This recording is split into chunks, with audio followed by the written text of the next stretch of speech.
మన బీసీ సంక్షేమ సంఘం ఉమ్మడి జిల్లా అధ్యక్షుడైన నాని భరత్ గారు రావడం జరిగింది. వారి వేదిక మీద రాష్ట్రం కూర్చున్న మెక్కపోతుల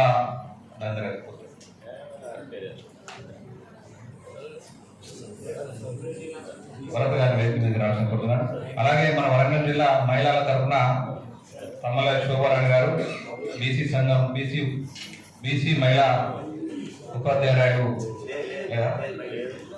పద్మజ గారిని మాట్లాడుకోవచ్చు. ఒకటే నిమిషం వేరే పరిచయం చేసుకోవచ్చు.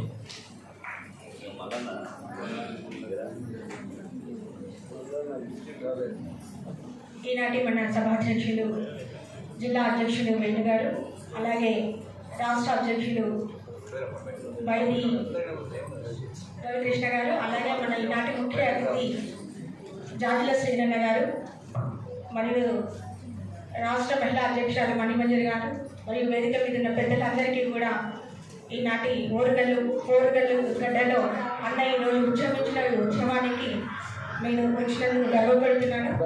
ముఖ్యంగా ఏంటంటే ఇది జరుగుతున్నది బీసీల కులగణన గురించి ఈ యాత్ర చేపట్టడం జరుగుతుంది. దీంట్లో మన ఎలక్షన్స్ ముందు ఎప్పుడైతే మనకి అప్పుడు బీసీ సీఎం చేస్తా అని ఒకసారి ఒక రాజ్యాధికారంలో ఉన్న వాళ్ళు మాట ఇచ్చారు.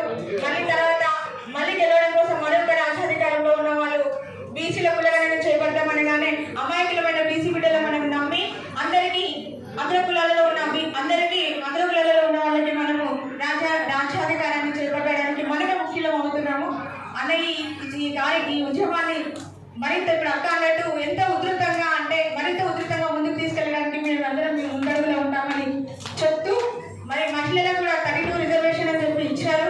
దాని గురించి ఎవరు మాట్లాడలేదు. 32 రిజర్వేషన్ ఇచ్చినా కూడా అందులో మళ్ళీ అగ్ర కులాలు వాళ్ళ భార్యలే మళ్ళీ ఉంటారు. మళ్ళీ వాళ్ళే సర్పంచులు ఎలక్షన్స్ లో జెడ్పీటీసీలు ఎంపీటీసీలుగా వాళ్ళే ముందడుగులో ఉంటారు. అధికారం వాళ్ళ చేతిలో ఉంటుంది. నడిపించేదంతా అగ్ర కులాలే నడిపిస్తారు. వీటిని అన్నింటినీ దృష్టిలో పెట్టుకొని ముఖ్యంగా మహిళా వర్గంలో కూడా ఈరోజు ఇంతమంది ఈ వేదిక మీద బీసీ వేదిక మీద ఇంతమందిని అన్న చేరదీయడం అనేది గొప్ప గర్వకారణం. థ్యాంక్ యూ అన్న, ఈ అవకాశాన్ని ఇచ్చినందుకు ధన్యవాదాలు.